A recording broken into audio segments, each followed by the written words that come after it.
Shifter जो है पता है सीक्वेंस। एनीवे एग्जाम का तो हो गया। अच्छा बताइए, हाँ क्वेश्चन सॉल्व किया आप लोगों ने? मॉड्यूल का क्वेश्चन बनाया? कितना कितना बनाया बेटा? हाँ पहला कुछ मतलब कितना का वैल्यू, वैल्यू बताओ।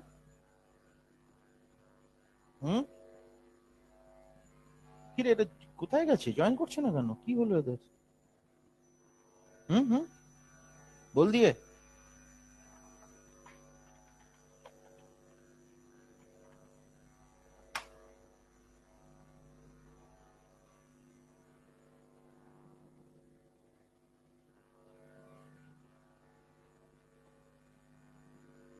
अभी कौन सा क्लास था?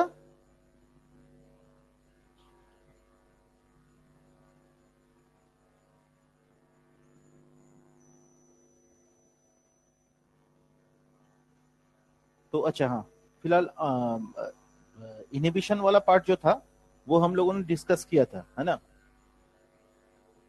कुछ कुछ इनहिबिशंस बचा था, कुछ कुछ इनहिबिशंस बचा था। हाँ ठीक है, बता देते हैं। आपके सिलेबस के अंदर जो इनहिबिशंस है वो तो जरूर बता देंगे।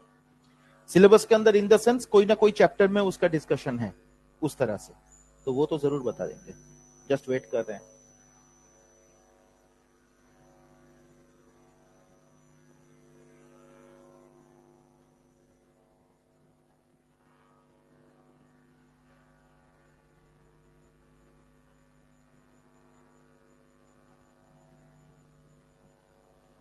हाँ, मेरा मार्कर गड़बड़ हो गया।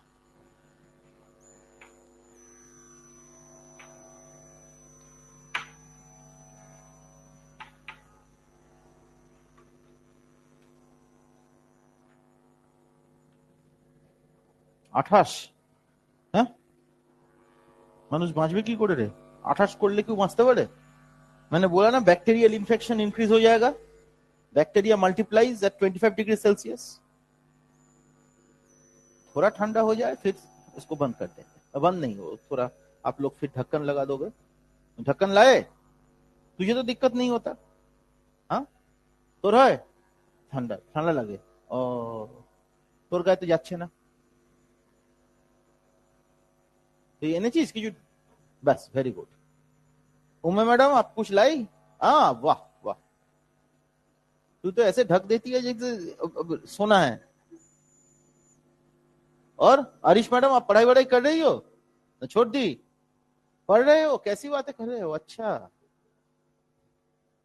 पढ़ाई कर रहे हो, गुड गुड गुड। ठीक है करो, शुरू करें। स्टूडेंट लोग भी। अच्छा हाँ, जो इनहिबिशंस के बारे में एक बार जस्ट ये एंजाइम प्लस इनहिबिटर का नेचर, अगर नॉन कोवलेंट बॉन्ड था ये, अगर ये बॉन्डिंग बिटवीन नॉन कोवलेंट, अगर ये bond is non covalent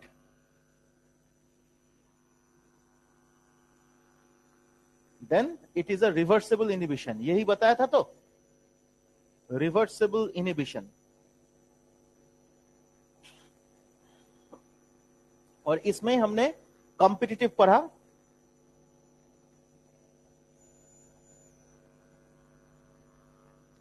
non competitive नहीं पढ़ा अभी तक। पिछले दिन कॉम्पिटिटिव पढ़ा था हम लोगों ने, है ना? कॉम्पिटिटिव, नॉन कॉम्पिटिटिव, अनकॉम्पिटिटिव भी लिखा था, लेकिन हम पढ़ाएंगे नहीं अनकॉम्पिटिटिव। और एलोस्टेरिज्म लिखा था मैंने, पढ़ाया नहीं था। एंड फीडबैक, यह भी मैंने लिखा था, पढ़ाया नहीं था। Feedback inhibition. एलोस्टेरिज्म में मैंने इनहिबिशन नहीं लिखा, जस्ट एलोस्टेरिज्म लिखा, समझे ना? अब सवाल यह है कि नॉन कॉम्पिटिटिव इनहिबिशन है क्या? देखो नॉन कॉम्पिटिटिव इनहिबिशन के बारे में अगर हम लोग बात करें तो if this is the enzyme, if this is the enzyme and the shape of the inhibitor is completely different, let's consider this is the inhibitor and here is the substrate. So inhibitor binds to any site other than the active site. Any site मतलब किसी भी site पे bind कर सकता है। And inhibitor bind करने के बाद तो ये जो हो रहा है, इनहिबिटर ने बाइंड किया, तो इनहिबिटर बाइंड किया and it changes the conformation of the substrate, substrate का जो कॉन्फॉर्मेशन है उसको चेंज कर, सॉरी एक्टिव साइट का जो कॉन्फॉर्मेशन है उसको चेंज कर दिया, and therefore the substrate can not attach, therefore substrate can not attach. तो इसको मैंने लिखा क्यों, रीजन है, एक रीजन ये है कि इसका एग्जाम्पल जो है, इसका एग्जाम्पल जो है वो है साइनाइड इनहिबिशन, इसका जो एग्जाम्पल है वो है साइनाइड इनहिबिशन, साइनाइड इनहिबिशन है ना, इसका जो एग्जाम्पल है दैट इज साइनाइड इनहिबिशन। और ये साइनाइड इनहिबिशन जो है that inhibits the enzyme, inhibits the enzyme जिसका नाम है साइटोक्रोम ऑक्सीडेज। और ये साइटोक्रोम ऑक्सीडेज के बारे में आपने जरूर सुना है ना, cytochrome oxidase copper containing electron transport chain में आपने पढ़ा है, और इनर माइटोकॉन्ड्रियल मेम्ब्रेन में, इनर माइटोकॉन्ड्रियल मेम्ब्रेन में रहता है। तो साइटोक्रोम ऑक्सीडेज जो एंजाइम है that is a copper containing enzyme present on the inner mitochondrial membrane, and that particular enzyme is used in the electron transport chain, ये तो आपने जरूर पढ़ा है। तो साइटोक्रोम ऑक्सीडेज एंजाइम को इनहिबिट करता है, so ultimately electron transport chain is inhibited, therefore inhibiting the electron transport chain, ETC और ETS इलेक्ट्रॉन ट्रांसपोर्ट सिस्टम, इसको इनहिबिट करता है ना। On the other hand if I talk of, तो non competitive समझ आ दिया आपको, कॉम्पिटिटिव तो हो चुका था। अनकॉम्पिटिटिव के बारे में एग्जाम्पल मैं नहीं बोलूंगा, जस्ट लिखा है इसलिए मैं बताता हूं, you do not need to study. इसमें क्या होता है, एंजाइम सबस्ट्रेट के साथ जुड़ता है to form the enzyme substrate complex, ये तो आपको पता ही है। अब इनहिबिटर बेचारा इस कंडीशन में आके जुड़ जाता है एंजाइम सबस्ट्रेट कॉम्प्लेक्स के साथ to form enzyme inhibitor substrate complex, और रिएक्शन इनहिबिटेड हो जाता है। तो ये inhibitor attaches to the enzyme substrate complex, तो एंजाइम सबस्ट्रेट कॉम्प्लेक्स में इनहिबिटर जुड़ता है to form enzyme inhibitor substrate complex, एक एक्टा। ये आपका एग्जाम का क्वेश्चन नहीं है, संभव नहीं है, they will not ask. Allosterism is an important thing जिसके बारे में एनसीईआरटी में एक डिस्कशन है, जो कि एलोस्टेरिज्म है। वो एलोस्टेरिज्म क्या है, कहां आप एलोस्टेरिज्म का एग्जांपल देखते हो, सुन के बड़ा अजीब लगेगा आपको, that is oxygen dissociation curve.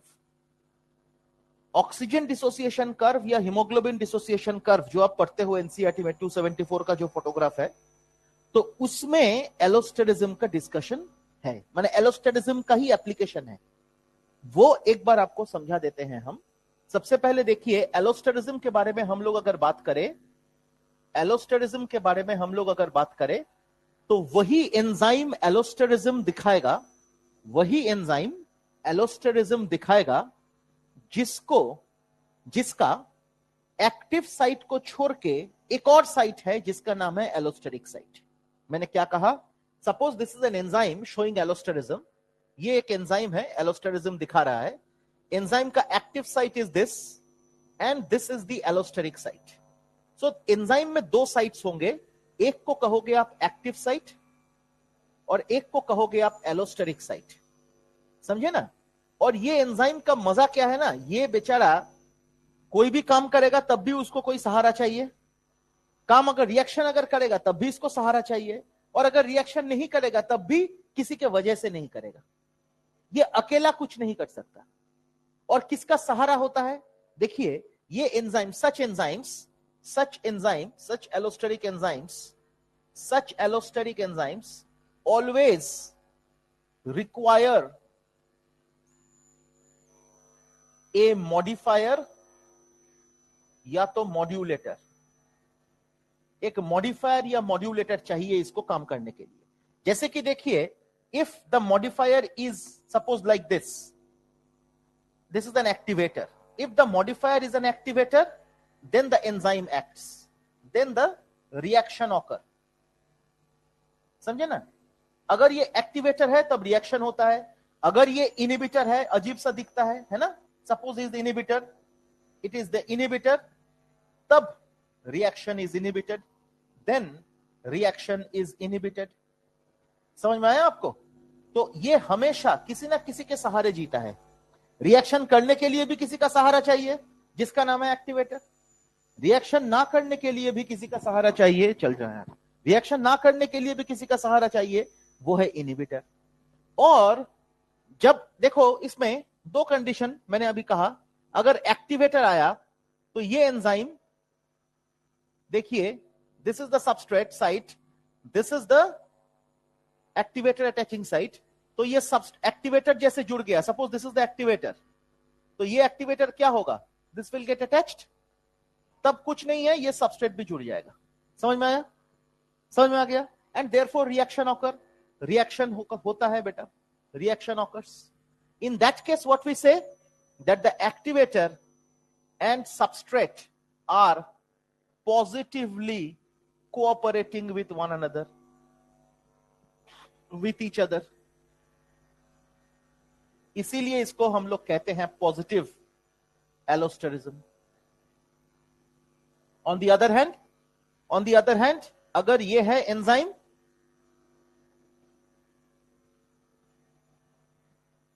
ये है एक्टिव साइट, तो ये है सबस्ट्रेट, अच्छी बात है, लेकिन इनहिबिटर तो एक बड़ा सा ऐसा है, जब इनहिबिटर इस पे जुड़ेगा then what will happen, inhibitor जैसे ही इसमें जुड़ता है बेटा तो इतना बड़ा सा साइज हो गया, and therefore changes the conformation of the active site.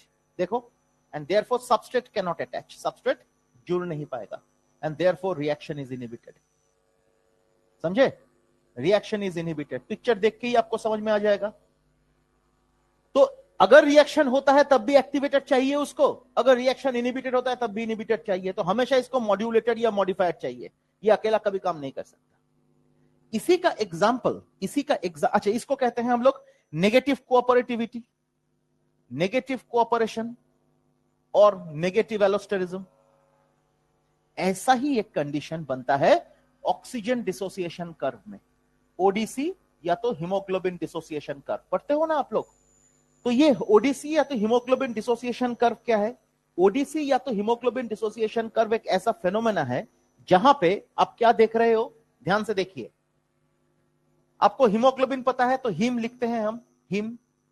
इसके साथ क्या है, ग्लोबिन चेन्स है, कितने चेन्स होते हैं? 4, alpha 1, alpha 2, beta 1 and beta 2 होते हैं। तो ये तो पता है आपको, क्वाटरनरी प्रोटीन इज हीमोग्लोबिन, पढ़ाया था प्रोटीन फोल्डिंग आपको। तो alpha 1, alpha 2, beta 1, beta 2, this is the haemoglobin structure, centrally haem.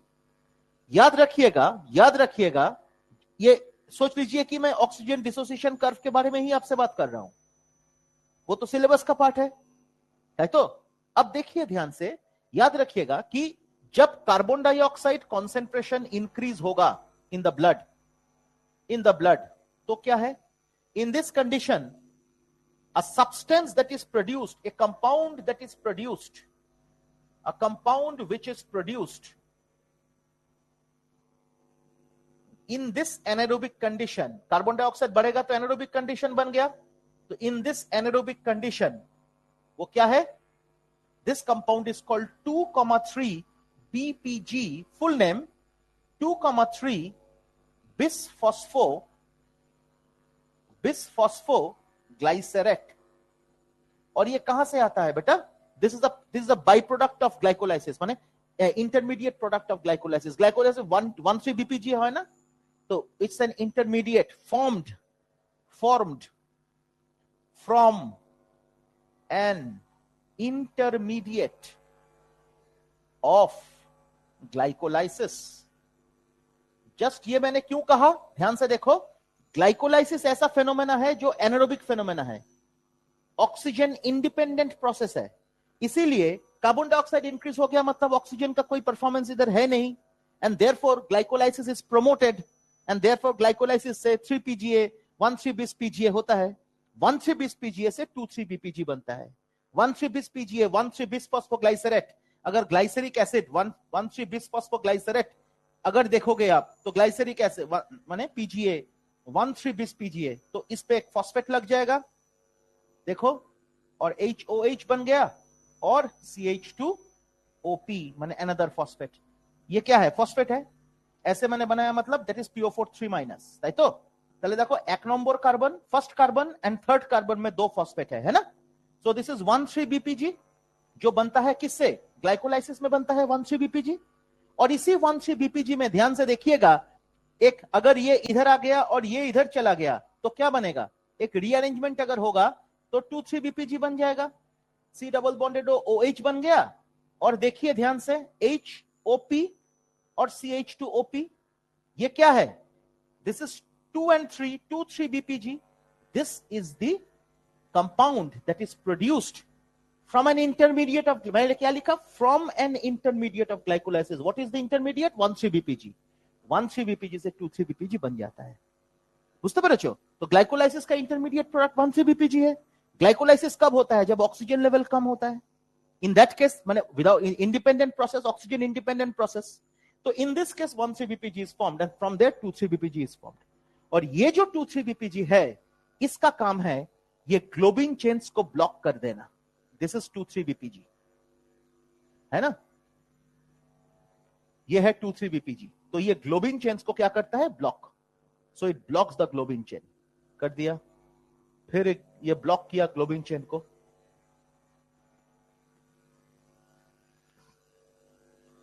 Globin chain को ब्लॉक कर दिया। अब सोचिए ऑक्सीजन किसके साथ जुड़ता है my dear?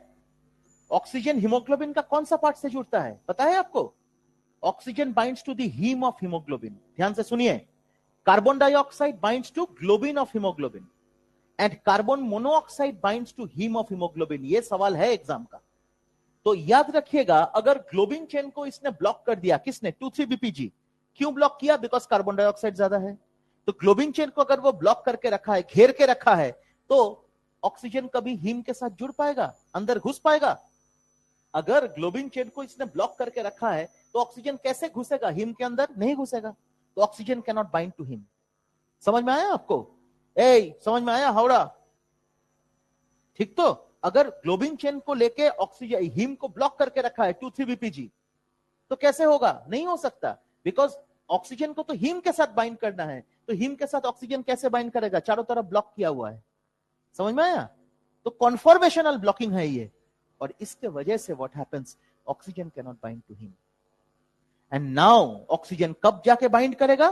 Due to huge pressure difference. देखो, due to huge pressure in the alveoli, ये तो पता है आपको। पार्शियल प्रेशर ऑफ ऑक्सीजन कितना है? 104 मिलीमीटर मरकरी, एनसीईआरटी में लिखा हुआ है 272 में, है ना? तो 104 मिलीमीटर मरकरी अगर है, तो इसके वजह से ऑक्सीजन डिफ्यूज करेगा, इसके वजह से ऑक्सीजन डिफ्यूज करेगा। And then what will happen, एक एक करके इसको तोड़ेगा। देखो एक बार ध्यान से देखो क्या मैं कर रहा हूं, एक एक करके इसको तोड़ेगा। एक बार देख लोगे ना तो इजी हो गया। तो ये जो ऑक्सीजन डिसोसिएशन कर्व है, ये भी आपके लिए इजी हो जाएगा। देखो कैसे टूट रहा है, देख, एक टूट गया, देखा? दिस वन इज ब्रोकन, ये ब्रेक कर गया। तो पहला जो बाइंडिंग है ना हीमोग्लोबिन का ऑक्सीजन के साथ, वो थोड़ा डिफिकल्ट होता है, वो थोड़ा टाइम टेकिंग प्रोसेस है, समझे? लेकिन एक बार बाइंड कर गया, तब धर धर धर धर धर धर बाइंड कर जाता है। क्यों? क्योंकि ये बाइंड करा, तो दिस इज HbO2। ये binding is difficult, the first binding is difficult, the first binding of haemoglobin with oxygen is a bit difficult, लेकिन एक बार फर्स्ट बाइंडिंग हो गया, देन क्या होता है? यही बड़े एलोस्टेरिज्म कॉन्सेप्ट। अब एलोस्टेरिज्म का कॉन्सेप्ट ध्यान से सुन, ये सुना नहीं तुम लोगों ने पहले, ध्यान से सुनो। Binding of oxygen, haemoglobin with one molecule of oxygen, binding of hemoglobin with one molecule of oxygen increases the tendency of more oxygen molecules to bind with hemoglobin. समझ में आया? जब हीमोग्लोबिन के साथ एक ऑक्सीजन मॉलिक्यूल बाइंड करा, then it increases the tendency of more oxygen molecule to bind with hemoglobin. बुझते पढ़ ले? Therefore, it means that one molecule of oxygen positively cooperates with other oxygen molecules. समझे? That is positive allosterism. And that is the positive allosterism. और allosterism का curve भी है sigmoid. और देखो ऑक्सीजन डिसोसिएशन कर्व भी तो sigmoid. बुझते पेरेছো কেন? Why is it sigmoid curve? और देखिए binding of hemoglobin with oxygen increases the tendency तो শীত করছে এত of more oxygen molecules to bind with hemoglobin. So binding of hemoglobin with one molecule of oxygen increases the tendency of more oxygen molecules to bind with hemoglobin. और इसी के लिए therefore one molecule of oxygen positively cooperates with other oxygen molecules. So one molecule of oxygen positively cooperates with other oxygen molecules, and that is positive allosterism. बुझते पा रहे हो? And that is ये समझे आप? तो क्या होगा? जैसे ही एक बार बाइंड कर गया, ग्राफ देखिए, ग्राफ कैसा होता है? ग्राफ ऐसा होता है. ये क्या है? Percentage saturation of hemoglobin with oxygen on the y-axis, और এটা partial pressure of oxygen है ना, in millimeter mercury unit on the x-axis. ये तो पता है आपको. And therefore the graph that you get, ये ग्राफ sigmoid है ना. ये sigmoid ग्राफ क्यों है? Because AJ, this is the lag phase. This is the lag phase, है ना? This one is the log phase. This is the log phase. ये lag phase क्यों आता है बेटा? Lag phase इसलिए आता है क्योंकि पहला बाइंडिंग इज डिफिकल्ट, तो थोड़ा स्लो होता है. जैसे ही एक बाइंड हो गया, धड़ बाइंड हो जाएगा. धड़ बाइंड हो जाएगा मतलब इसके बाद सेकेंड ऑक्सीजन मॉलिक्यूल जुड़ेगा. So you can understand him. जरा देखिए इसको, एक एक करके तोड़ेगा, एक एक करके 2,3 बीपीजी हट जाएगा. तो अब देखो, ये रहा और ये रहा, वो भी टूट गया. देखो इधर वाला टूट गया, तो HbO4 बन गया. HbO2 के बाद HbO4 बना, फिर एक मॉलिक्यूल ऑफ ऑक्सीजन के साथ जुड़ेगा. Then what you get? Haem again, और हीम के साथ ये आपको दिख रहा है.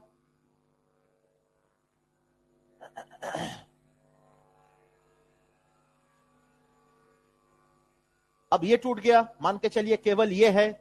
सो दिस इज HbO6, और एक मॉलिक्यूल ऑक्सीजन के साथ और जुड़ेगा. That is the maximum saturation of haemoglobin with oxygen, जिसका वैल्यू है जिसका फॉर्मूला है HbO8. और इससे एक क्वेश्चन भी, कॉमन क्वेश्चन है, नीट में बहुत बार पूछा गया, one molecule of haemoglobin binds with how many molecules of oxygen? The answer is 4, है ना. तो इसीलिए तो 4. देखो 4 बार ऑक्सीजन जुड़ा है, और एक बार जुड़ने के बाद बाकी वाला जल्दी जुड़ गया, तो लॉग फेज हो गया. और ये पैरेलल टू एक्स एक्सिस क्यों हुआ? Because maximum saturation is obtained. तो और सैचुरेट नहीं हो सकता. Haemoglobin is completely saturated with oxygen, है ना. तो इस कंडीशन में, और रिवर्स कंडीशन कब होगा? जब कंप्लीट सैचुरेशन हो गया. देखो हीमोग्लोबिन ऑक्सीजन के साथ जुड़ गया, इसका मतलब थोड़ी ना ये है कि oxygen is given to the tissues. Haemoglobin oxygen के साथ बाइंड किया हुआ है, लेकिन उसका मतलब ये तो नहीं कि oxygen is made available to the tissues. तो टिश्यू को ऑक्सीजन पाने के लिए oxygen should get dissociated from haemoglobin, associated नहीं, है ना. तब कैसे होगा वो? कार्बन डाइऑक्साइड जब इंक्रीज होगा. तो व्हेन कार्बन डाइऑक्साइड इंक्रीजेस, जब CO2 बढ़ जाता है तो क्या होगा? यही graph shifting to the right. ये किस लिए होता है बेटा? ये CO2 इंक्रीज हो गया. CO2 इंक्रीज हो गया माने H+ इंक्रीज हो गया. H+ इंक्रीज हो गया माने pH डिक्रीज हो गया, और टेम्परेचर इंक्रीज हो गया. ये कंडीशन में the curve is shifting to the right and oxygen is made available to the tissues. जब तक कर्व बायां तरफ जाएगा तब तक ऑक्सीजन ज्यादा है. Haemoglobin is saturated with oxygen, लेकिन हीमोग्लोबिन ऑक्सीजन के साथ जुड़ के क्या फायदा अगर वो छोड़ ही नहीं पाया ऑक्सीजन? तो ऑक्सीजन को छोड़ना पड़ेगा. Haemoglobin should dissociate itself from oxygen, तब जाके ऑक्सीजन टिश्यू को मिलेगा, है ना. This is important. और इसीलिए ये जो दाहिना तरफ का शिफ्ट होता है, increase in carbon dioxide concentration. सोचिए कार्बन डाइऑक्साइड इंक्रीज हो गया, अब कंप्लीट सैचुरेशन के बाद ऑक्सीजन देना चालू किया टिश्यू को, तो कार्बन डाइऑक्साइड इंक्रीज हो गया. देखिए, तो कार्बन डाइऑक्साइड अगर इंक्रीज हो गया, then what will happen? It will come back to this. ये फिर से इधर पहुंच जाएगा. पहले इधर था, इसके बाद इधर पहुंच गया फिर से. तो ये जो शिफ्टिंग हुआ है ऑक्सीजन के माने ऑक्सीजन सैचुरेट होने के बाद, ये जो रिवर्सिबल रिएक्शन हुआ है कार्बन डाइऑक्साइड इंक्रीज होने के लिए, सो CO2 के वजह से ये जो हुआ है my dear students, this is the reverse is the Bohr effect. हम लोग कहते हैं ये जो 4 क्लॉजेस है, और एनसीईआरटी का लाइन है 4 clauses, this is the Bohr effect, BOHR, Bohr effect. तो मैंने ये क्यों कहा माय डियर स्टूडेंट्स, देखो रिवर्स जब हो रहा है तब नेगेटिव कोऑपरेशन है, नेगेटिव एलोस्टेरिज्म है। Canoe? Because carbon dioxide is negatively cooperating with oxygen. जब रिवर्स हो रहा है, during the reverse reactions, during the reverse reactions, carbon dioxide is negatively cooperating with oxygen, है ना? And therefore oxygen dissociates from hemoglobin, and it is made available to the tissues, है ना? And that is what is called Bohr effect. ये जो condition होता है, condition में carbon dioxide का जो कॉन्सेंट्रेशन है वो इंक्रीज होगा, इसके वजह से H+ कॉन्सेंट्रेशन इंक्रीज होगा। Canoe? Why increase in carbon dioxide leads to increase in H+? ये भी जानना चाहिए। कार्बन डाइऑक्साइड की चूंकि वाटर के साथ कंबाइन करके H2CO3 बनाएगा, और H2CO3 टूट के H++ HCO3 बनेगा। सो H+ कॉन्सेंट्रेशन इंक्रीजेस, है ना? On the other hand H+ increase होगा तो pH को घटना पड़ेगा, and temperature will increase. So all this conditions lead to Bohr effect. यही तो बोर इफेक्ट है बेटा, है ना? तो आपको समझ में आया क्यों मैंने ये पढ़ाया? मैंने ये इसलिए पढ़ाया बिकॉज आपके सिलेबस में ही एक बहुत इंपॉर्टेंट डिस्कशन है जिसका एग्जाम में हमेशा क्वेश्चन पूछा जाता है, और वो क्वेश्चन है ऑक्सीजन डिसोसिएशन कर्व। लेकिन why that curve is sigmoid? उसका रीजन है क्योंकि it's an allosteric effect, it's a case of allosterism. ये इतना तक आपने नहीं पढ़ा था, आपने दाहिना तरफ शिफ्ट, लेफ्ट साइड शिफ्ट, ये सब पढ़ा था, लेकिन ये एलोस्टेरिज्म के वजह से the shape is a sigmoid, ये आपको पता नहीं था। क्योंकि जब तक एक मॉलिक्यूल ऑफ ऑक्सीजन हीमोग्लोबिन के साथ नहीं जुड़ेगा, तब तक बाकी ऑक्सीजन मॉलिक्यूल्स हीमोग्लोबिन के साथ नहीं जुड़ सकता। So the first association is difficult, इसीलिए लैग फेज। समझ में आ गया? ये इंपॉर्टेंट है ना, ये इंपॉर्टेंट है।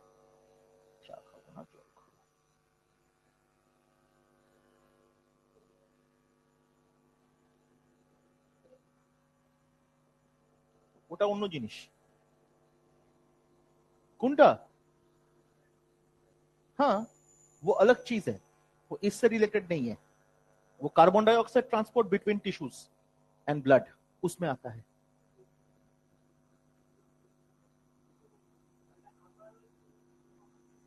निश्चय कार्बन डाइऑक्साइड का इंक्रीज मतलब 2,3-BPG फॉर्मेशन, वही तो मैंने दिखाया। कार्बन डाइऑक्साइड का इंक्रीज मतलब ग्लाइकोलाइसिस का promotion, and therefore intermediate 1,3-BPG formation, and from there 2,3-BPG formation। समझे ना? तो ये हमेशा कार्बन डाइऑक्साइड अगर इंक्रीज करेगा तो 2,3-BPG का फॉर्मेशन होना ही है, होना तय है। समझ में आया? रे বুঝে গেছিস? কবে ভুলবি? ভুলবি না? বাবা আমার স্বর্গীয় পিতার কপাল ভালো। हो गए? वाह, इतना कुछ पढ़ा दिया, मुझे पता ही नहीं चला, बहुत कुछ लिख दिया। ज्यादा मैं पढ़ाना नहीं चाहता। देखो ये तो पढ़ाना ही पड़ता, इसमें तो ज्यादा कुछ है नहीं। किरे देव प्रसाद, বাজে কথা বললাম? তুই আছিস কেমন? ভালো আছিস? দুর্গাপূজা প্যান্ডেলে গেছিস নাকি ঠাকুর দেখতে? যাবি না এখনো? মানে যাওয়ার ইচ্ছা আছে নাকি? দুর্গাপূজা তো পরের বছর আসবে, নিট পরীক্ষা হবে 4 মে 2025 কি আবার আসবে? 4 মে 2025 আসবে কি? Miss caterpillar, is it okay? चलो बहुत अच्छी बात है। क्या सोच रहा है बेटा? हाँ लेंगे, लेकिन मैं सोच रहा हूँ एक और चीज करवा दूं। ठीक है, नहीं करवाते, फोटो ले लो। तो नामটা কিন্তু আমি ভালো দিয়েছি, हाँ डेफिनेटली सर। हाँ सही से ले ले बेटा।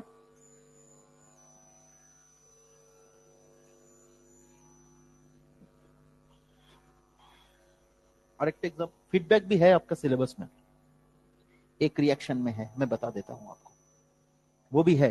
हालांकि आप डोंट एक्सपेक्ट कि आपका कब एग्जाम है, उसमें पूछा जाएगा, no one will dare to ask, don't worry. लेकिन कब एक सवाल खराब आ जाए, यू नेवर नो, सिलेबस के अंदर है ना। इसीलिए अनकॉम्पिटिटिव इनोवेशन का एग्जांपल ही मैंने नहीं दिखाया, क्योंकि आपका सिलेबस में है ही नहीं, लेकिन वो है, ठीक है। एक बार मैं बता देता हूं वो रिएक्शन। अच्छा, इस पार्ट को इरेज करें, फोटो तो ले लिया बेटा। ऑनलाइन स्टूडेंट जरा ध्यान से देखिएगा, कोई भी दिक्कत है तो मुझे बताइएगा। यू आर अनम्यूटेड, आप लोग खुद को अनम्यूट किया, आप लोगों का अनम्यूट किया हुआ है शायद, तो आप लोग बात कर सकते हो, एंड आई कैन हियर। के आशीष ये করছিস তোরা কে জানে, পুজোর হাওয়া লেগে গেছে গায়ে, সব পড়াশোনা হচ্ছে না।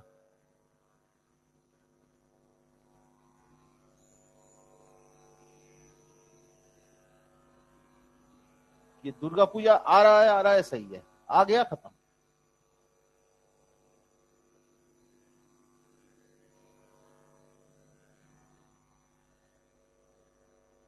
कल आप लोगों का क्लास 3:40 में छूटेगा, 3:40 में आराम से जा सकते हो, लेकिन उसके बाद इवनिंग वाला बैचेस हम लोग पहले बुला लिया कल, क्योंकि वो लोग घर नहीं जा पाएगा, ऐसा हालत है। पंचम এগুলো জানিস, कोलकाता ছিল तो उसको पूछो, उसको पता नहीं। तुमको नहीं पता कि ये पूजा में दिन का नाम होता है, पता है तुम्हें? वही तो, हाँ, अष्टमी पता, एक ही पता है तो एक एक करके घटा दो। तो अष्टमी के पहले षष्ठी हो, सप्तमी हो गया, षष्ठी हो गया, पंचमी हो गया, आज चतुर्थी है, कल है पंचमी। चैट बॉक्स क्या हुआ? चैट बॉक्स में कुछ लिखा ही नहीं है, क्यों? चैट बॉक्स कुछ नहीं लिखा है बेटा, चैट बॉक्स में टाइप कर दो, कुछ लिखा है? यस सर, अक्षत दास, अक्षत के, ओ यस अक्षत, तुमने कुछ लिखा? डिड यू राइट एनीथिंग बेटा? उज्जैनी कुछ लिखा? अच्छा, उज्जैनी का पैर टूट गया, उसका यू हैव रिटन, कहां रिटन? मेरे मोबाइल में? कहां? उज्जैनी क्या ज्वाइन की है?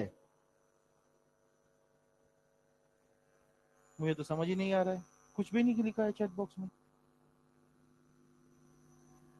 पता नहीं मुझे।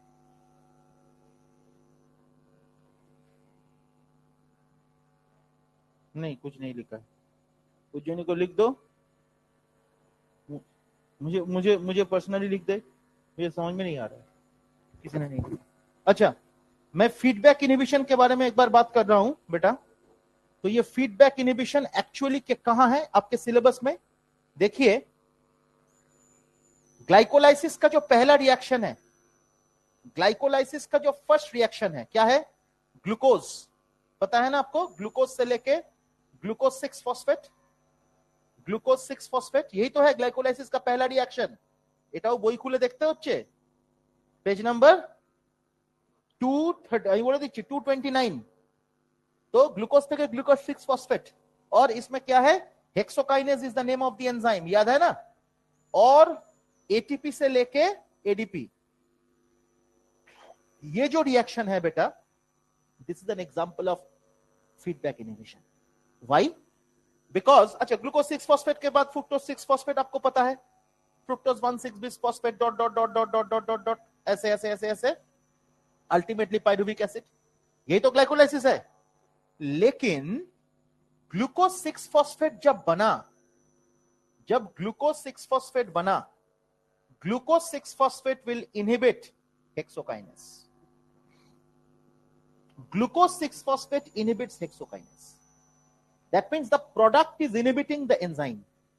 फीडबैक इनहिबिशन का कॉन्सेप्ट है, सपोज इन अ रिएक्शन ए से लेके बी से लेके सी से लेके डी से लेके ई, E से लेके F, चेन रिएक्शन। सपोज इसमें E1, enzyme 1, enzyme 2, enzyme 3, enzyme 4, enzyme 5, ऐसा है तो बोलते फाइनल प्रोडक्ट जब पहला एंजाइम को इनहिबिट करेगा, ये भी फीडबैक है। This is also a case of feedback inhibition. उसका एग्जाम्पल आपके सिलेबस में कहां है? उसका एग्जाम्पल आपके सिलेबस में यह है जहां पे ग्लूकोज 6 फॉस्फेट बनते ही वो हेक्सोकाइनेस को इनहिबिट करता है। एंड देयरफॉर ग्लाइकोलाइसिस में ये जो पहला स्टेप है ना, actually it is a one directional step. ये रिवर्सिबल रिएक्शन नहीं है। बाकी रिएक्शंस रिवर्सिबल है, लेकिन इसका मतलब glucose 6 phosphate can never get back to glucose through hexokinase. नहीं हो सकता, नहीं हो सकता। बुझते पारो? So this is the only reversible step. और एक रिवर्सिबल स्टेप है, तो जहां पे एटीपी प्रोड्यूस करेगा वो एक्चुअली रिवर्स। तो anyway this is a reversible, irreversible step. बाकी रिवर्सिबल स्टेप्स है, लेकिन ये इरिवर्सिबल स्टेप है। क्यों? बिकॉज ग्लूकोज 6 फॉस्फेट से ग्लूकोज बनने के लिए हेक्सोकाइनेस से नहीं हो सकता, because once it is formed उसको इनहिबिट कर दिया, रिएक्शन इनहिबिटेड हो गया। समझ में आया? So this is an irreversible step of glycolysis. So due to this feedback inhibition, this is an irreversible step. This is an irreversible step. Irreversible step of glycolysis. तो ये glycolysis का एक irreversible step में आता है बेटा। ये बहुत इंपॉर्टेंट है, समझे ना?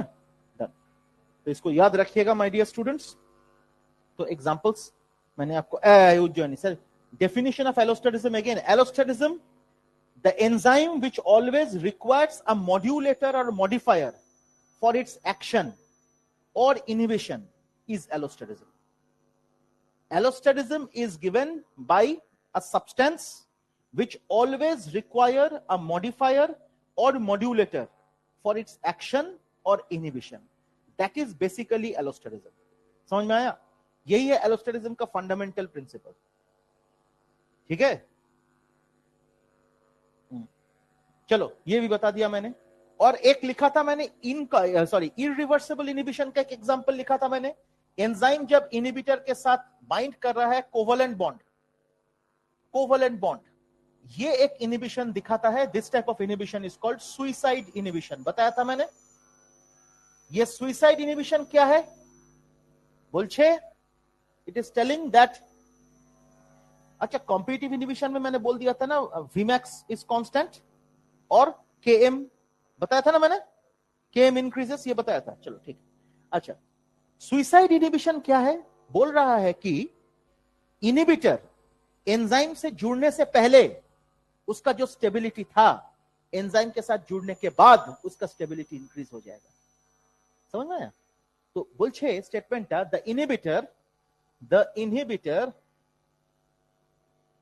is converted into a more potent form after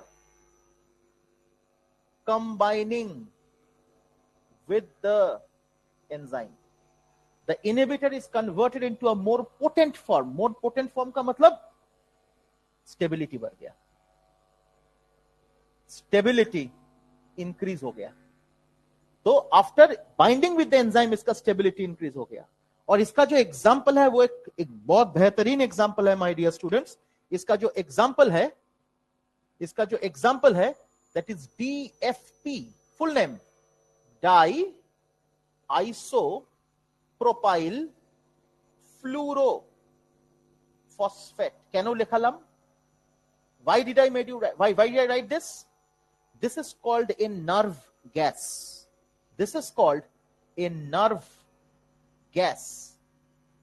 This inhibits the enzyme acetylcholine, ACH मतलब acetylcholine esterase, so and blocks the neurotransmission. Neurotransmission खराब कर देता है और पूरा कंप्लीटली इसको करता है। This was used by Hitler in the second world war in his gas chamber. इंसान को मारने के लिए इसी को यूज किया था। तो used in the second world war, है ना, इन गैस चेंबर, इसी यही गैस यूज किया गया था। ठीक है, बस और कुछ नहीं कहना है। डन। क्यों लोग কি আনন্দ नहीं? ठीक है। Anyway, what will be the change in KM and VMAX for the case of feedback and suicide? Don't worry, no need to understand, no need to study right now. केवल आपको ये पढ़ना है, कॉम्पिटिटिव पढ़ो, दैट्स इट। ठीक है, चलो ठीक है। तेरा पैर में मोच आ गया? हाँ, कल सुना मैंने, आज सुना, गिर गई। कैसे होता है? तेरे साथ ही होता है। हाँ, तबीयत खराब हो जाता है, मोच आ जाता है। भालो, एक दिख में अच्छा है, एक साइड में। क्यों? घर से निकलेगी नहीं। हाँ, घर से निकला, अब पढ़ाई करना है घर में बैठ के। पैर में मोच आ गया तो बाहर नहीं निकलना है, सिर्फ पढ़ना है। हाँ, मैंने सुना आप एलन स्टेयर में गिर गई। ठीक, चलो डन। इसका फोटो ले ले बेटा, दे दे, क्योंकि ये डन हो गया, कंप्लीट हो गया। अब हम लोग शुरू करेंगे बॉडी फ्लूइड एंड सर्कुलेशन, वही अपना सिलेबस में है। एक बार चेक कर लेते हैं, शायद वही है, मैंने ही बनाया था, भूल गए।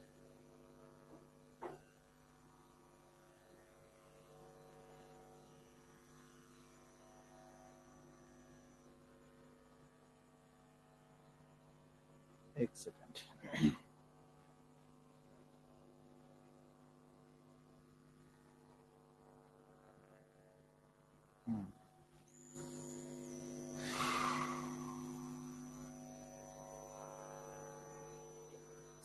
अक्टूबर का टेस्ट।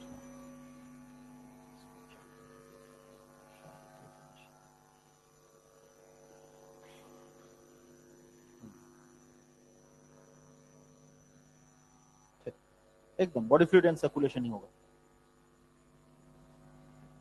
हेयरलाइन फ्रैक्चर भी हो गया? ओके, ठीक है, टेक रेस्ट। गर्म पानी और ठंडा पानी में ये करो, पैर डिप करो। कैसे गिर गया? हाँ,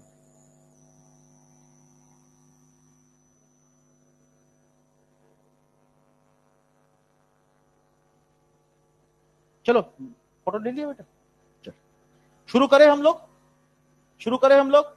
अच्छा, मॉड्यूल का क्वेश्चन क्यों नहीं बनाया? मॉड्यूल का क्वेश्चन आज बना लो बेटा, कल हम लोग बात कर लेंगे क्वेश्चंस को लेके एंजाइम का, है ना। एंजाइम और बायोमोलिक्यूल मॉड्यूल का क्वेश्चन निपटाना है, बहुत सारे क्वेश्चन है। बायोमोलिक्यूल के एक सेट ऑफ क्वेश्चन है, मैं दे देता हूं आप लोगों को, अभी दे देता हूं। बायोमोलिक्यूल का एक सेट ऑफ क्वेश्चन है मेरे पास, वही शेयर कर देता हूं आप लोगों को। अनेकगुलो क्वेश्चन, बहुत सारे क्वेश्चन है, जस्ट उसको भी प्रैक्टिस करिएगा, होमवर्क है आप लोगों का। कि क्या हुआ? फीस पे कितना होमवर्क है? 900। कितने क्वेश्चन है? होमवर्क कम है? कितना दिया? 300 ओनली? तो कुछ भी नहीं है।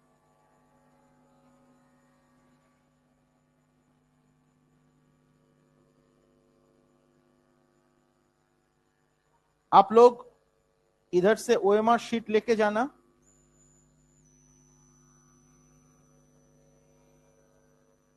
आंसर की अभी भेजू, करने के बाद ही भेजता हूं। है, अरे मुझे ये कर दे, हाई लिख दे। ओ हाँ, air drop, air drop is best, सही बात है, air drop. Know people found. हाँ, चला गया, इतना फास्ट है ना, चला गया ना।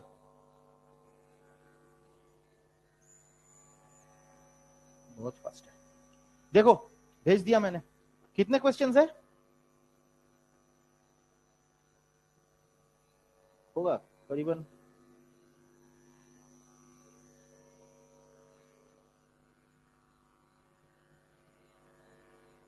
150, 19। ओ, कुछ कुछ क्वेश्चन ही नहीं है, 125 126 क्वेश्चन है, तो ये कर लेना बेटा, है ना।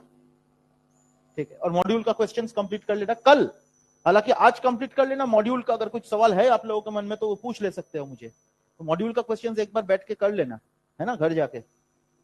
सर हिला मत, करना है कि बोल रहा, समझ में आया आया तो कुछ भी तो आज कर ले, कर लिया।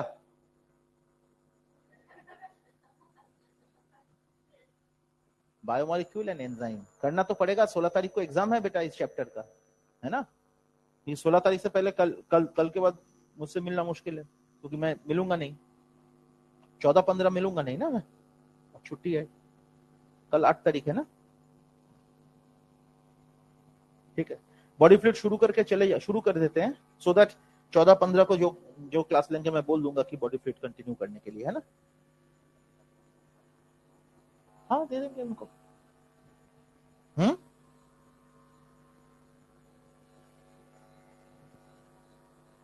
दे देंगे उनको, 2 दिन का ही तो क्लास है। ब्लड एंड बॉडी फ्लूइड में क्या टेंशन है, आराम से हो जाएगा, फिर मैं तो आ ही जाऊंगा। हाँ आफ्टर 13 मैंने तो बोल दिया बेटा, हाँ मैंने बोला पूजा के बाद आप सही हो जाएगा, टेंशन मत लो। तो एल्टरनेटिव है मेरे पास, कोई टेंशन नहीं है, जस्ट वेट कर रहा हूँ फ्रॉम कोटा। तुम लोगों का फिजिक्स और बॉटनी कैसा चल रहा है बेटा? बहुत अच्छा चल रहा है, वाह, बहुत अच्छा ही चलना चाहिए। क्वेश्चंस बन रहा है ना, क्वेश्चंस बन रहा है कि नहीं ये इंपॉर्टेंट है ना। फिजिक्स का क्वेश्चन बन रहा है ना, बस हम फिजिक्स तो एकदम पूरा लग जाते हैं बच्चों के पीछे, है ना। बहुत सोच समझ के मैंने टीम लाइनअप किया था, मस्त, टेंशन नहीं है कि आरिश, समझ में आया? देखिए बाबा, तो आज घर जाके प्रैक्टिस करना है तो भाई करना, क्योंकि क्या होता है मैं अपने कामों में इतना बिजी रहता हूं, मैं भूल जाता हूं फिर मैं क्या बोला हूं आपको, है ना। अब मुझे याद दिला दोगे ये पढ़ाना है तो मैं पढ़ा देता हूँ, लेकिन मैं कुछ अगर होमवर्क दिया हूँ, कुछ बोला हूँ तो मैं भूल जाता हूँ यूजुअली, क्योंकि इतने सारे ये चीजें होती है। लेकिन आप लोग मुझे याद दिला दीजिएगा, है ना। हालांकि कल वाला तो मुझे याद रहेगा, उतना खराब याददाश्त भी अपन का नहीं है ना, बहुत खराब नहीं है याददाश्त। चलो बॉडी फ्लूइड के बारे में बात करते हैं ना। अब बॉडी फ्लूइड में माय डियर स्टूडेंट्स,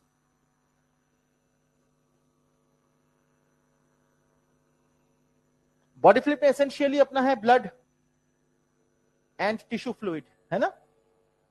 और उसी टिश्यू फ्लूइड में एक टाइप ऑफ टिश्यू फ्लूइड है, एक मॉडिफाइड फ्लूइड है, modified tissue fluid,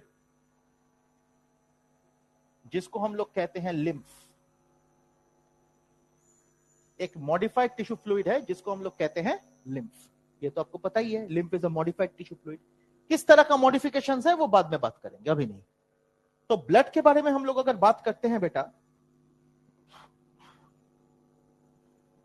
blood is a मेसोडर्मली derived fluid connective tissue, comma, alkaline in nature. Alkaline in nature क्या no? The pH is approximately 7.2 से लेके 7.8, इसीलिए मैंने लिखा था enzymes act best at this optimum pH, है ना। Composed of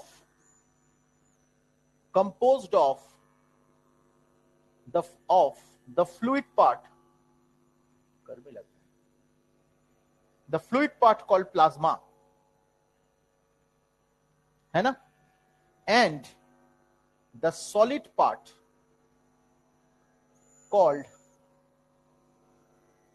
deformed elements, the solid part called deformed elements, है ना। तो एक है प्लाज्मा और एक है solid part which is called the formed elements. और फॉर्म्ड एलिमेंट्स में क्या रहता है बेटा? फॉर्म्ड एलिमेंट्स में रहता है आरबीसी, डब्ल्यूबीसी, प्लेटलेट्स, ये तो आपको पता ही है, अच्छी बात है। अब ध्यान से सुनिएगा, ये जो अच्छा ठीक है, पहले तो प्लाज्मा के बारे में अगर बात करें हम लोग, क्योंकि एनसीईआरटी में भी डिस्कशन शुरू होता है विद प्लाज्मा, तो plasma is a straw coloured fluid, NCERT में भी लिखा हुआ है। तो प्लाज्मा के बारे में अगर हम लोग बात करें माय डियर स्टूडेंट्स, तो plasma is a straw coloured fluid.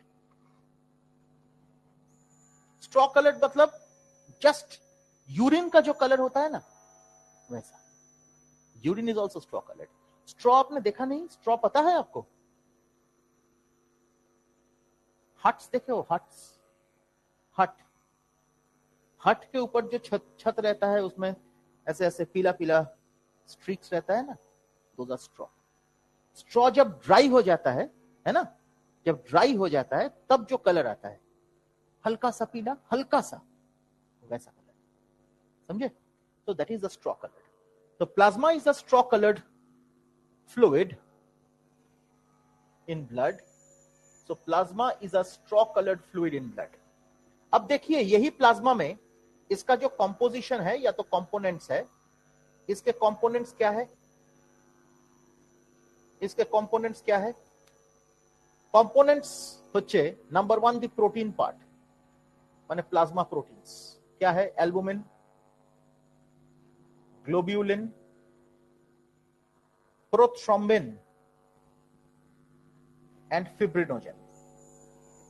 My dear students, these two are coagulation factors not present, ध्यान से सुनो, not present in the platelets but is present in the plasma। हर एक coagulation factor platelets के अंदर रहता है, केवल ये दोनों are not present in the platelets but is present in the plasma। Am I clear? So these two are the coagulation factors not present in the plasma, not present in the platelets, not present in the platelets but present in the plasma। यही सबसे important statement है। और NCERT में आप देखोगे, अगर albumin के बारे में आप बात करें तो एल्बुमिन के बारे में क्या बोला है? It maintains the osmotic balance of the body, it maintains the osmotic balance of the body. Globulin के बारे में देखोगे, डिफेंस फंक्शन, कैनो? बिकॉज ग्लोब्यूलिन से प्लाज्मा प्रोटीन्स बनता है, सॉरी ग्लोब्यूलिन से एंटीबॉडी बनता है। So globulin helps in defence, helps in body defense। और क्यों? Since it produces antibody against specific antigens। ये एंटीबॉडीज बनाता है अगेंस्ट स्पेसिफिक एंटीजेंस। ठीक ठीक, ग्लोब्यूलिन। अब देखिए इसको छोड़ के और अदर कंपोनेंट्स क्या है? अदर कंपोनेंट्स में आता है आयंस। आयंस में सोडियम, पोटेशियम, मैग्नीशियम, जिंक, बहुत सारे हैं एटसेट्रा। उसको छोड़ के बाइकार्बोनेट्स, क्लोराइड एटसेट्रा। हाँ, और उसको छोड़ के एक सेंटेंस एनसीईआरटी में है, glucose, amino acids and lipids, माने lipids are present in plasma only during transit. देखो लेखा আছে ग्लूकोज, अमाइनो एसिड्स, लिपिड्स, हाँ ठीक है, are present in the plasma. की लेखा আছে বল? ऑलवेज। মানে তো একই হলো ব্যাপারটা বাবা। प्रेजेंट इन द प्लाज्मा मतलब तो एक ही हुआ बेटा, ऑलवेज इन ट्रांजिट मतलब इसको छोड़ के और किसी कंडीशन में वो रहता नहीं है प्लाज्मा में। इसका मतलब क्या है? इस लाइन से अभी तक एजर्शन रीजनिंग पूछा नहीं गया, पिछले 10 साल में ये लाइन से क्वेश्चन नहीं आया। लेकिन अगर ये लाइन से क्वेश्चन आया, इसका एक्सप्लेनेशन क्या होगा? Why is it said that it is present only in transit but always in transit? Concept समझो।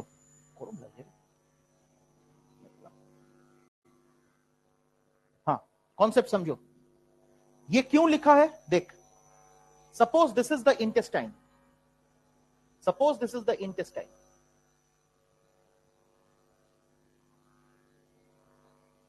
ठीक, this is the blood vessel, माने blood, and here goes the tissues. So this is intestine, this is blood, and this is tissue. ठीक, clear, done. अब glucose from the intestine is absorbed in the blood, from the blood, अच्छा चलो, amino acid again product of digestion of protein goes into blood,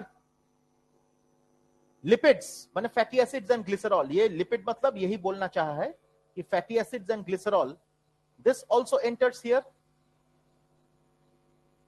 and you see glucose कब तक plasma में रहेगा, कब तक ब्लड में रहेगा, जब तक वो टिश्यू में नहीं पहुंचता है।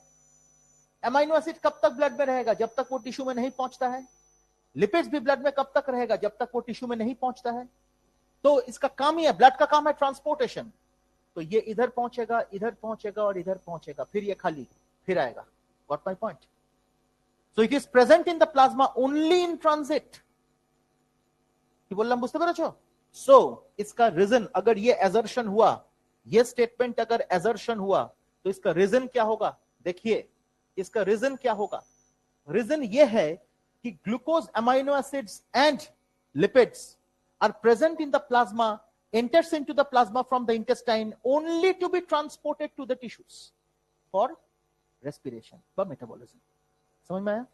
So glucose, amino acids और एनसीईआरटी का लैंग्वेज में लिपिड्स, लेकिन ये एक्चुअली हम बताते हैं this fatty acid plus glycerol, मतलब यही है product of digestion. Forms the end product of digestion, একটু ডিটেইলে লিখছি। end product of digestion and is absorbed in the blood, into the blood only to be transported to the tissues, only to be transported to the tissues, only to be transported to the tissues for respiration, माने cellular respiration. Got it? For cellular respiration, thereby providing energy. Target तो यही है, energy production, इसीलिए तो खाना खाते हैं हम लोग। यही है कॉन्सेप्ट, समझे? वो जो सेंटेंस लिखा हुआ है यही है कॉन्सेप्ट, और यही रीजन आज तक ये क्वेश्चन नहीं पूछा गया। हो सकता है 25 का क्वेश्चन हो, ये लाइन से क्वेश्चन आज तक नहीं कभी देखा ये लाइन से क्वेश्चन, लेकिन ये लाइन से क्वेश्चन बन सकता है। ठीक है, जस्ट वो पार्ट, पूरा सेंटेंस नहीं, जस्ट वो पार्ट। देवप्रसाद लिखे नहीं भी, किंतु बोयर पाशे किताब के बगल में ये लिख लेना रीजन, है ना? या तो स्टिकी नोट लगा के लिख देना। डन हो गया? ऑनलाइन स्टूडेंट्स कोई दिक्कत ये कॉन्सेप्ट को लेके? Any doubts my dear? ये क्वेश्चन, ये लाइन का कॉन्सेप्ट से आज तक सवाल नहीं पूछा गया, अभी तक इस लाइन से सवाल नहीं पूछा गया माय डियर स्टूडेंट्स, याद रखिएगा। ये जबरदस्त कॉन्सेप्ट है, समझे ना? और एनसीईआरटी का लाइन से पूछा जा रहा है। एक और कॉन्सेप्ट, ठीक है, ये हो जाए।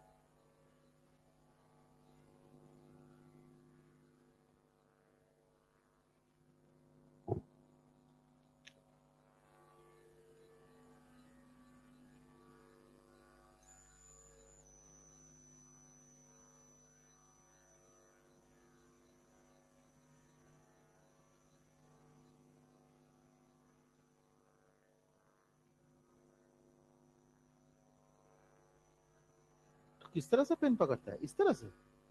अच्छा, मैंने एक अंकल था इस तरह से पेन पकड़ता था।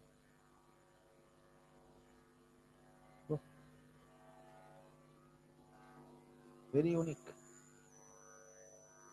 हम लोग तो कन्वेंशनल लोग हैं, ये स्पेशल। मैं का भी है, इसका आरिश का भी है, पेन पकड़ने का तरीका कुछ अलग है। तेरा तो नॉर्मल है, हम लोग नॉर्मल लोग हैं। डन। इतना कुछ लिख रहा है, मैंने इतना लिख दिया, ज्यादा लिखता ही नहीं हूं मैं। हो गया, वाह। अब लास्ट, प्लाज्मा का कॉन्सेप्ट देखिए। Serum, what is serum? Serum is equal to plasma minus coagulation factors.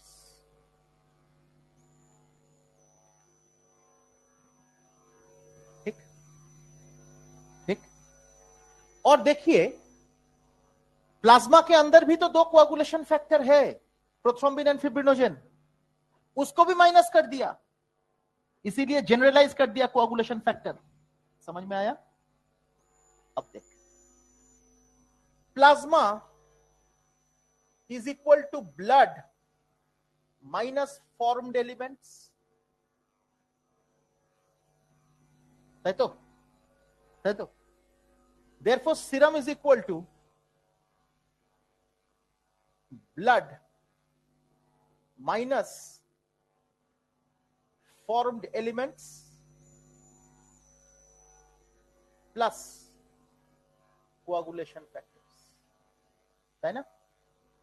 आप बोलोगे कि सर क्या बात कर रहे हो, फॉर्म्ड एलिमेंट्स में ही तो सब कोआगुलेशन फैक्टर घुस गया, फिर से अलग से कोआगुलेशन फैक्टर लिखने का मतलब क्या है? यस, मतलब है, क्योंकि ये जो कोआगुलेशन फैक्टर मैंने लिखा, this is for the plasma. Plasma के अंदर जो कोआगुलेशन फैक्टर है उसको मैंने लिखा। समझ में आया? क्योंकि फॉर्म्ड एलिमेंट जब लिख रहे हैं, इसमें तो आरबीसी, डब्ल्यूबीसी, प्लेटलेट्स तीनों है, तो प्लेटलेट के अंदर तो सब कोआगुलेशन फैक्टर्स है, लेकिन दो कोआगुलेशन फैक्टर प्लेटलेट में नहीं रहता, वो रहता है प्लाज्मा में, उसको माइनस किया। करेक्ट? याद रखिएगा, लोग नहीं तो पूछ लेंगे आपको, why blood, why serum is not equal to plasma.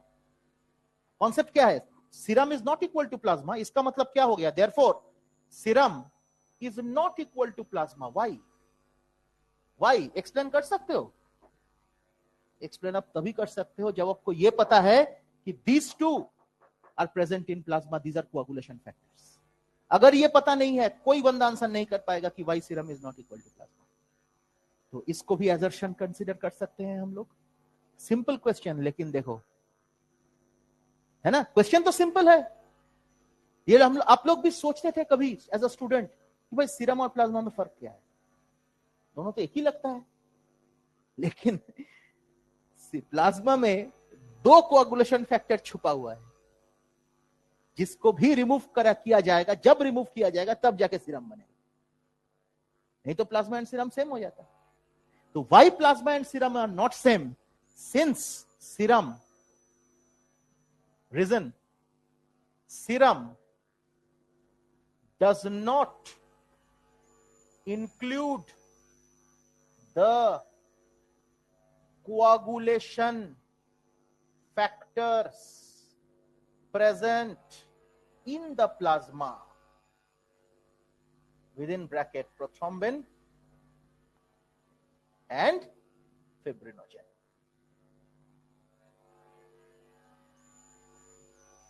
Dormant क्यों? डोरमेंट किस बात का? इनएक्टिव तो हमेशा रहेगा, कोई भी कोआगुलेशन फैक्टर इनएक्टिव स्टेट में ही रहता है। वो प्लेटलेट के अंदर भी इनएक्टिव स्टेट में रहता है, प्लाज्मा के अंदर भी इनएक्टिव स्टेट में रहता है। वो तो एक्टिवेट होता है जब कुछ एंजाइम्स काम करेगा, वो पढ़ाएंगे ब्लड कोआगुलेशन में। इनएक्टिव स्टेट बोल सकते, डोरमेंट नहीं, है ना? समझ में आया?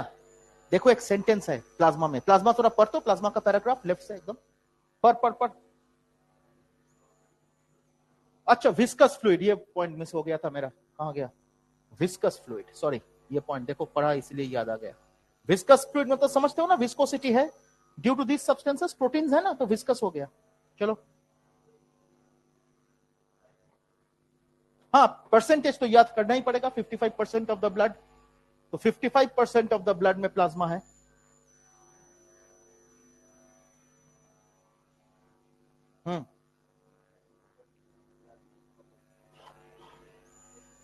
अच्छा, वाटर लिखा नहीं, इसके साथ वाटर भी तो है, वाटर कितना है?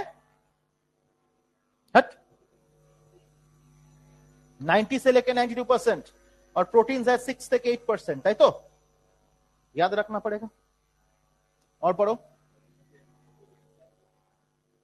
प्रोथ्रोम्बिन लिखा नहीं है, पढ़ो पढ़ो पढ़ो।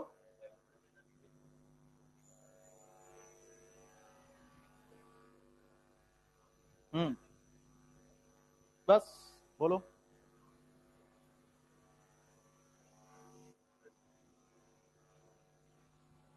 बाइकार्बोनेट आयन, एक थप्पड़ मारेंगे। कार्बोनेट बैकग्राउंड नहीं पता, चल एटसेट्रा लिखा है, याद रखिएगा, एटसेट्रा बहुत सारे हैं। चलो एटसेट्रा क्यों लिखे थे? ऐसी बातें कर रहे हैं, फिर फंसा रहे हो आप। एटसेट्रा लिखे तो glucose, amino acid, lipids, etcetera लिखे तो भाई एटसेट्रा, भाई etcetera.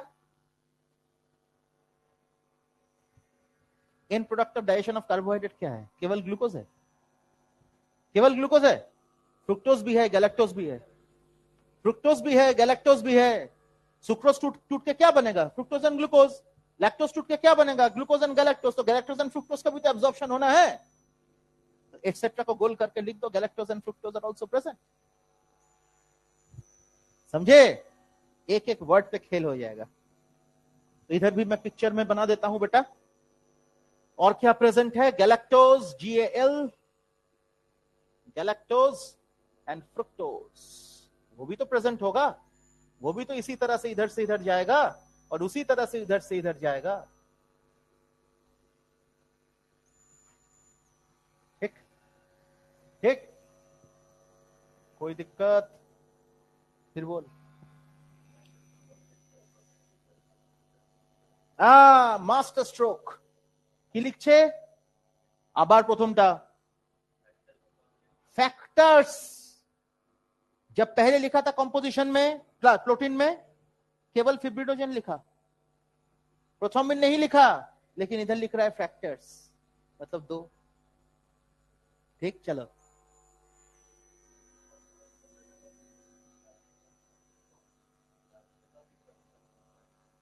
Plasma without the clotting factor is called serum. कितना इजी कर दिया। लेकिन ब्लड को अगर कंसीडर कर लोगे तब जाके वो कंफ्यूजिंग हो जाएगा। समझे? तो हर पॉइंट क्लियर हो गया, कोई दिक्कत तो नहीं है। अब कहां से क्वेश्चन करेगा, है ना? चलो गुड। तो इसका फोटो, इसका पर्टिकुलरली इसका फोटो, प्लाज्मा का डिस्कशन का फोटो ले लीजिए। इसका हेडिंग में बना देता हूं plasma. This is very important. Plasma में कोई ऊपर नीचे नहीं है, यही पढ़ना है बेटा, यही पढ़ना है। पर्टिकुलरली इसका फोटो ले लो, इसका फोटो लेके ग्रुप में डाल दो, क्योंकि उसका अलग, उधर से फोटो सही नहीं आता। बीच में आ, अब ठीक से, अच्छा ठीक है, करो करो। नहीं, बच्चे पढ़ेंगे ना इसको तो समझ में आ जाएगा। और जो मैंने लिखा, जो मैंने पढ़ाया, जो जो वर्ड पे मैंने स्पेशली तवज्जो दिया, हर एक वर्ड को आपको सही से पढ़ना पड़ेगा प्लाज्मा वाला पार्ट में, है ना? ठीक। अब ये जो फॉर्म्ड एलिमेंट्स का डिस्कशन है, तो फॉर्म्ड एलिमेंट्स का डिस्कशन पे हम लोग चलते हैं। तो फॉर्म्ड एलिमेंट्स में सबसे पहला जो फॉर्म्ड एलिमेंट्स के बारे में चर्चा होगी, दैट इज एरिथ्रोसाइट्स और RBC, preferably called the erythrocytes. RBC के लिए बहुत सारी चीजें आप लोग पहले भी पढ़े हो, लेकिन 2-3 चीजें जो मैं आपको बताऊंगा। देखो, इसका काउंट एनसीईआरटी में 4.5 से लेके 5.5 मिलियंस लिखा है ना, पर क्यूबिक मिलीमीटर ब्लड। सवाल ये पैदा होता है 5 থেকে 5.5 আছে নাকি রে? 5 से 5 एक ही बात है, ठीक है। এটা কিন্তু adult male, my dear student, this is for adult male. Adult female अगर कंसीडर करोगे तो इट इज 4 से 4.5 मिलियंस। सवाल ये पैदा होता है बेटा, ये अजीब सा यूनिट क्यों है, पर cubic millimetre blood? What nonsense. कभी सोचा है ये यूनिट के बारे में? Have you ever thought of this कि ये ऐसा यूनिट क्यों लिखा है कि मिलियंस पर किया ना, cubic millimetre of blood is the unit. WBC में भी वही, प्लेटलेट में भी वही, भाई cubic millimetre blood, unit volume of blood. Unit volume कहां लेंगे हम लोग? सही बोल रहे हो? नहीं, इसीलिए तो पूछा मैंने। No sir. तो শরীরে রক্ত ঘুরে বেড়াচ্ছে, আমি তার মধ্যে ক্যালকুলেট করব, उसमें मैं कैलकुलेट करूंगा बॉडी के अंदर कि कहां कितना नंबर ऑफ आरबीसी है तेरा? मैं पागल हूं? करा जाएगा क्या कभी? तो इसका कॉन्सेप्ट एक वर्ड में मैं खत्म कर दूंगा। कुछ नहीं बेटा, फ्रिज में आप रखते हो उसको हर रोज, ice cube tray. Ice cube tray देखा है ना? आइस क्यूब ट्रे क्या है? क्यूबिकल है ना?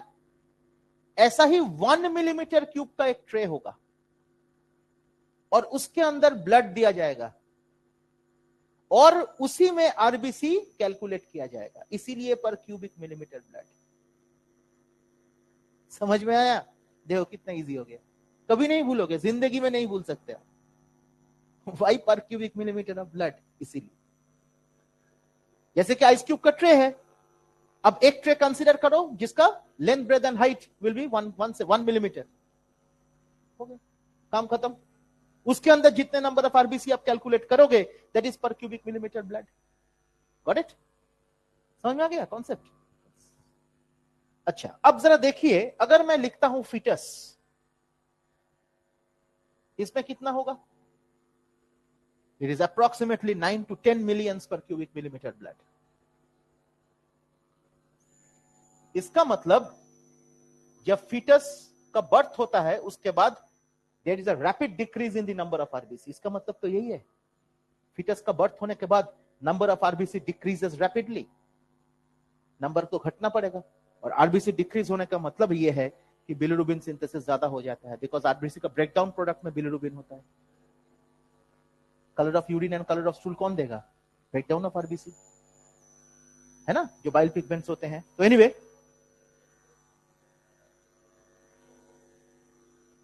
क्यों? बहुत ज्यादा है। आरबीसी ज्यादा होने की वजह से नहीं, हीमोग्लोबिन ऑक्सीजन के साथ बाइंड करता है, आरबीसी नहीं।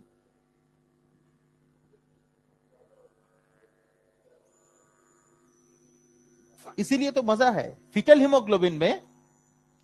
देखो, हीमोग्लोबिन का जो बाइंडिंग, जो फोल्डिंग होता है, क्वाटरनरी प्रोटीन फोल्डिंग किसके वजह से होता है? Presence of the amino acid sequence.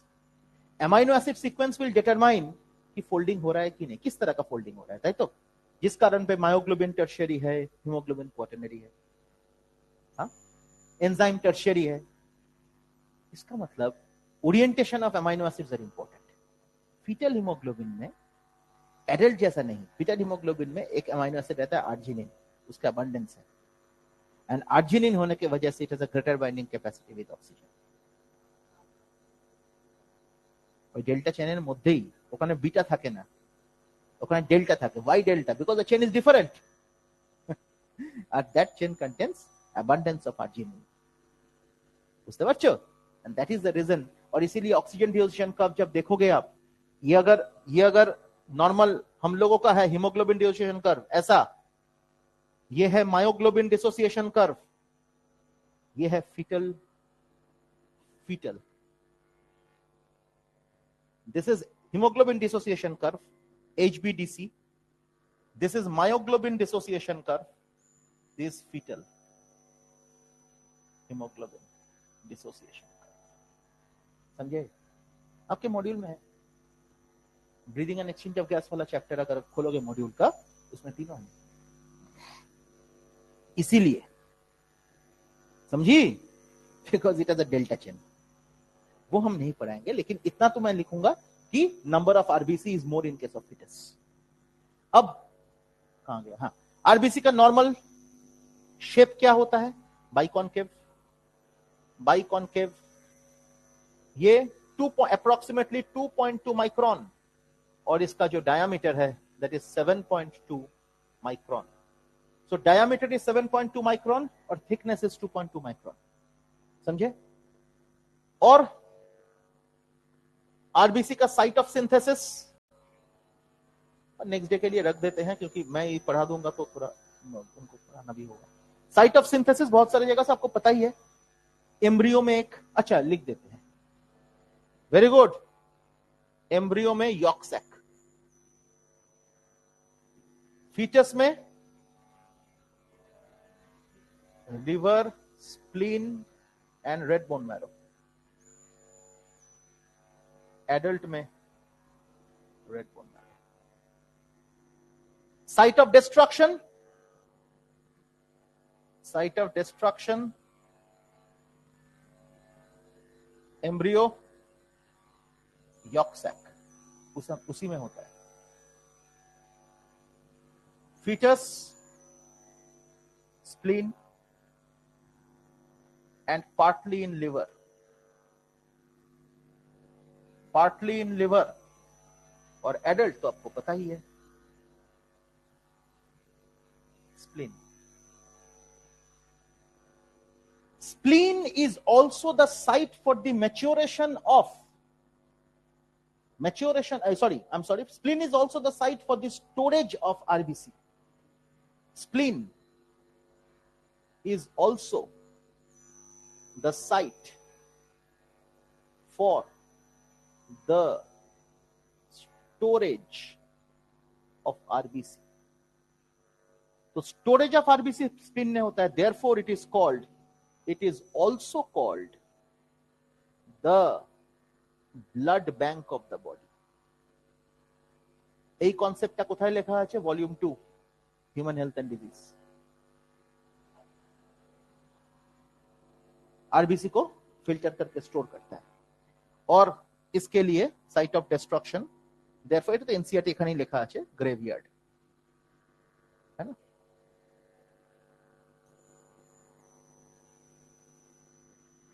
ठीक, इतना ही रखेंगे। मैं इसके बाद सर पढ़ाएंगे, जगह रखना पड़ेगा पढ़ाने के लिए, है स्कोप। ठीक है, कोई दिक्कत किसी को? चलिए, कल भी तो मेरा क्लास है। ओ, मेरा दिमाग खराब हो गया। सही बात है, टेक्निकल, कल बात करेंगे। चलो ठीक। अच्छा, नेक्स्ट क्लास में ना बैटरी चेंज करना पड़ेगा, बोल देना आप। ठीक है ऑनलाइन स्टूडेंट्स, इतना तक रख दिया मैंने, क्वेश्चन भी शेयर कर दिया। आज आप लोग क्वेश्चन सॉल्व करने की कोशिश कीजिए। बायोमोलिकुलर एंजाइम कल बात करेंगे उस पर, ठीक है ना। चलो।